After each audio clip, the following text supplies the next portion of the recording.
possível regenerar o tecido afetado, então? Sim. Por quê? Eu vou explicar o mecanismo. É bem interessante essa sua pergunta, que é um mecanismo. Então, por exemplo, uma vez que o tecido foi afetado, ele continua sendo afetado, por quê? Depende do tipo de tecido. Eu falei pra gente que a gente tem 4 tipos de choque emocional, né? Então, vital, atentado à integridade, desvalorização e o contato indesejado ou território invadido, ok? 4. O primeiro caso, toda vez que a pessoa vive o choque, os tecidos ganham massa, ou seja, geram um tumor, aumenta a massa. Na hora que a pessoa está na fase que a gente chama PCL, a fase de cura, ele vai comendo aquilo que ganhou massa e volta ao normal. Ou, se ela não consegue sair da fase de cura, ela fica em balanço, vai comendo e gera úlceras na pessoa. Quando é mesoderma antigo, a mesma coisa. Na primeira fase, incha, ganha massa. Na fase PCL, já que está depois da crise epileptoide, a pessoa começa a perder massa, mas se ela fica em balanço na PCL sem conseguir resolver a questão, muito apegada, ela tem úlceras também, corrói demais a questão do tecido. Nos outros dois, tanto o desvalorização quanto o território, o contato indesejado, na primeiro choque perde massa. E depois na fase de recuperação é que ganha massa. Entendem? Então, por exemplo, pela nova medicina germânica, a questão das pedras dos rins é porque na fase que come massa, surgem umas cavidades nos rins que acumulam, né, o calcário, as coisas ali, e gera as pedras. Se a pessoa não tiver essa parte que corrói e surgem essas cavidades, não tem esse acúmulo, não tem esse desequilíbrio. Então é possível regenerar o tecido? Sim, é possível. Né? Inclusive na questão do Alzheimer, das perdas brutais, se você consegue desligar os relés das memórias, o problema é que a pessoa às vezes está muito apegada à dor que ela teve, ela não consegue olhar para aquilo de tanto que dói, então ela não consegue desapegar, mas se ela tiver força para olhar para aquilo, você desligar aqueles relés dela, se for no estágio inicial principalmente, aquilo tem uma paralisa, né? E já tivemos casos que a gente viu que a pessoa não reconhecia mais ninguém, e depois de uma sessão, ela já passou a reconhecer as pessoas da família. É claro que se ela tiver um processo muito avançado, já houve uma degeneração muito grande do cérebro, né? E cérebro não é um músculo qualquer, né? Ele que processa uma série de coisas, ali fica bem mais difícil. Mas quando são outras partes do corpo, é mais fácil você ter uma regeneração, sim.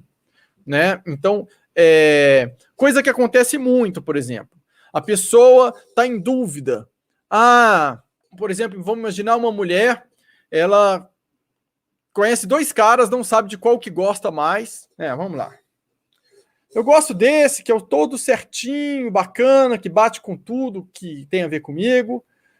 Ou eu gosto desse mala sem vergonha aqui, que não presta e não vale nada, mas ele me atrai. Esse certinho parece que é o plano perfeito para minha vida, mas falta algo, é muito morno. Esse aqui é pilantrão, acho que não dura nada, mas é esse aqui que dá tesão. Né? Essas coisas acontecem com as pessoas. Aí você tem esses 2 aqui. Aí a pessoa fica. Aí os 2 começam a cobrar que essa menina tome posição. Vai ficar comigo? Como é que é? Vai assumir a relação comigo? Não, comigo que você vai ficar. E ela fica, será que eu vou para lá ou será que eu vou para cá?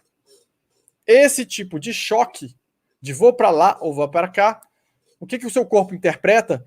Que ele não quer mais avançar porque ele não sabe decidir. E a falta de você estar avançando ali e não consegue definir para que lado vai. É muito comum essa pessoa, às vezes, ter problema na parte dos membros inferiores, né? Por exemplo, torcer um tornozelo, machucar um joelho, né? E aí depende de outros fatores associados, se vai ser o tornozelo que vai se vulnerabilizar ou se vai ser o joelho. O joelho também está ligado a processos de orgulho, né? Se está no direito ou no esquerdo, pode estar ligado a conflitos que você já tinha com o pai ou com a mãe. É uma série de coisas, né, que está ligada. Mas é muito comum quando você está indeciso de vou para lá ou vou para cá, o seu corpo te trava e te machuca, algo que te impede de andar. Né? Eu, algumas vezes na minha vida, eu não queria, por exemplo, eu queria evitar uma certa situação que eu não queria vivenciá-la de jeito nenhum. E aí, uma vez, quando eu era bem jovem, tinha uma festa para eu ir. Eu não queria ir nessa festa de jeito nenhum, queria dar uma desculpa e não queria ir. Resultado, torci o pé jogando bola no dia da festa. Mas foi do nada, não foi em nenhuma jogada. Eu estava parado, assim, esperando a bola e de repente meu pé virou sozinho, como se ele tivesse fragilizado demais e ele virou sozinho. Hoje eu entendo os registros que foram gravados. Eu não queria de jeito nenhum ir na festa. No final das contas, eu não fui mesmo. né? Então a gente se fragiliza para evitar certas situações. Muita gente que tem problema na tireoide tem duas partes, né?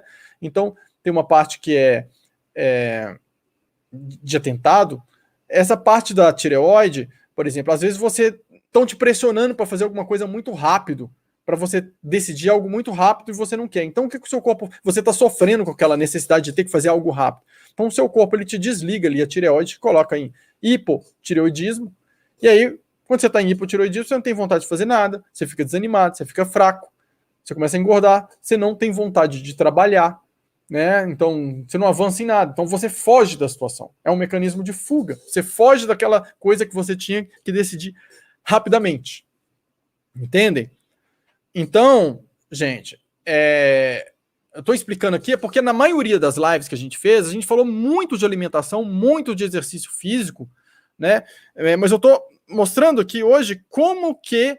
É claro que a alimentação vulnerabiliza totalmente o corpo, mas um registro emocional marcado ali, sem resolver, é o suficiente para vulnerabilizar o seu sistema imunológico naquela área. Igual a dengue. Ah, você não pega dengue, não é porque um mosquito te pica? Gente, quantas vezes um mosquito da dengue já deve ter picado cada um de nós? Por que tem gente que pega dengue todo ano, né? E tem gente que nunca pegou, morando no mesmo bairro? Será que aquela pessoa vive de repelente? Não, às vezes toma picada todo dia. Porque ela não tem o registro emocional que vulnerabiliza o sistema imunológico dela com relação a X coisa, que quando o mosquito pica, né, que gera o terreno para que aquilo ali possa crescer.